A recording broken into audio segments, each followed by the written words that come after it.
adverb of time. It is just what you might expect it to be from its name, that is time, that is when it is happening. So it describes when, for how long, or for how often a certain action happened. For example, we shall now begin to work. Now in this sentence, the adverb of time is now because we are talking about the present time. I am writing as AT. We is the subject here and work is the verb here. So we shall now begin to work. Now this sentence is answering my question, when we will begin our work. So the answer is we shall now begin to work. Let me give you another example. I have heard this before. Now in this sentence, I is the subject, heard is the action, and the adverb of time is before. So the words like now, before, lately, after, all this tell about adverb of time. Now let me discuss one more example of it. Mr. Gupta formerly lived here. Now in this sentence, Mr. Gupta is the subject, formerly is the adverb of time. Formerly means in the past. So Mr. Gupta lived here in the past. Lived is the action, so you will call this as verb. So I hope students we are clear with these examples. Our next kind or type of adverb is adverb of frequency. Now this kind of adverb tell us about how often an action happens. Now let's go through some examples to know much more about it. So here is the example, student. I have told you twice. So I is the subject here. Told is the verb or the action. It is formed from the word tell and it is the past form of tell. Now twice here is adverb of frequency. I am writing it as AF. So frequency means which happens after certain intervals, equal intervals. So twice means one time, second time. So I have told you twice. So students, you can see this, how this statement is answering my question, how often I have told you. So the answer is I have told you twice. Let me give you another example of it. He often make mistakes. So he is the subject here. Often is adverb of frequency. Often means what? Something happening again and again or most of the time. So he often make mistakes. I have not seen him once. Now in this sentence, I is the subject here. Have not seen. So seen is the action. Or you can say verb.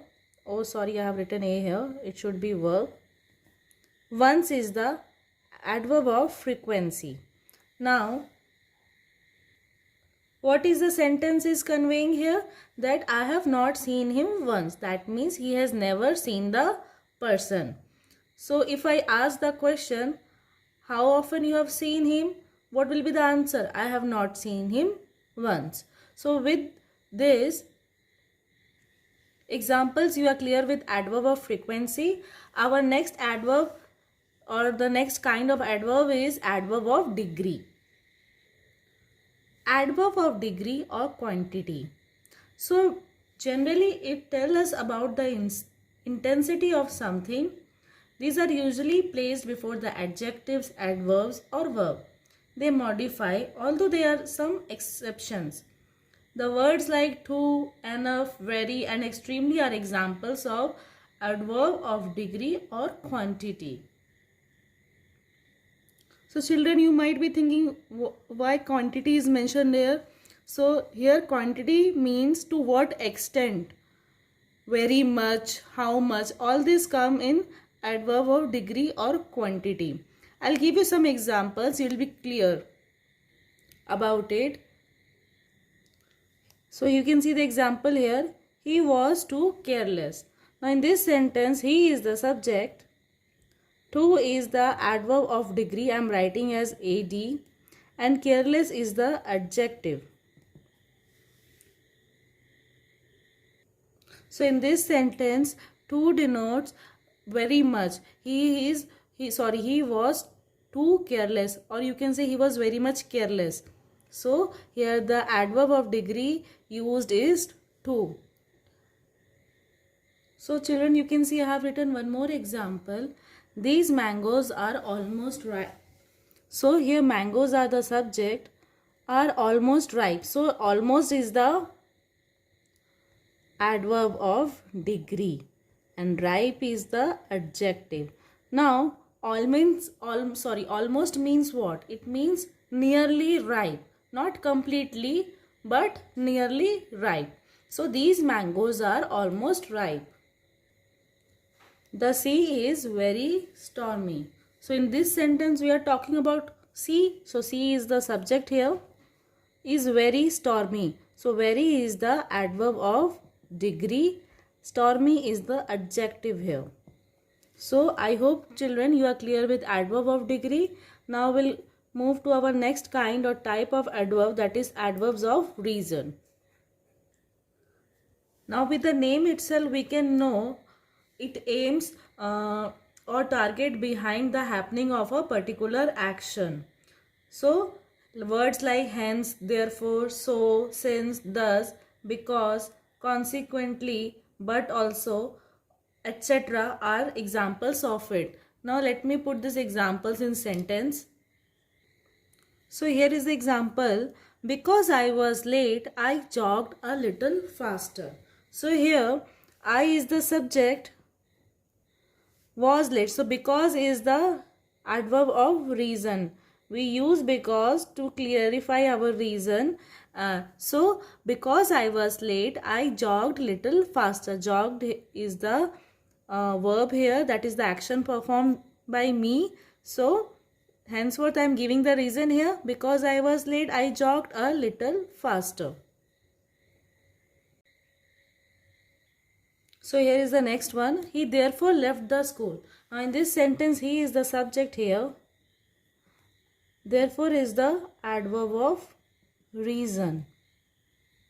Now whenever we conclude something, he therefore left the school, during our conclusion after giving the reason we generally write like this. After telling the entire story or situation we generally say he therefore left the school. I hope children you are clear with this. Now our last type or kind is adverb of affirmation or negative. It generally declares that something is true or some equivalent expression or negative statement, judgments or a logical propositions. Some examples of affirmation and negative sentences are: teacher should never agree to the illogical demands of the students. Now in this sentence the word never denotes that it is a negative sentence, but it is meant in a positive way because illogical demands of the student should not be agreed or fulfilled. Let me give you another example of it. Surely you are mistaken. Now in this sentence, this is adverb of affirmation because he is very positive and very clear about it that you are mistaken. So you here is the subject and mistaken is the adjective here. I do not like to sing. Now in this sentence, I is the subject here. The word do not tells us that it is a negative sentence. So I am writing it as an adverb of negative sentence. Like to sing. Sing is here the verb. I do not like to sing. Now this is a negative sentence because the person does not like to sing. So with this children, I hope you all are clear with the types of adverbs. Your homework is complete exercise 1, 2, 3 and 4.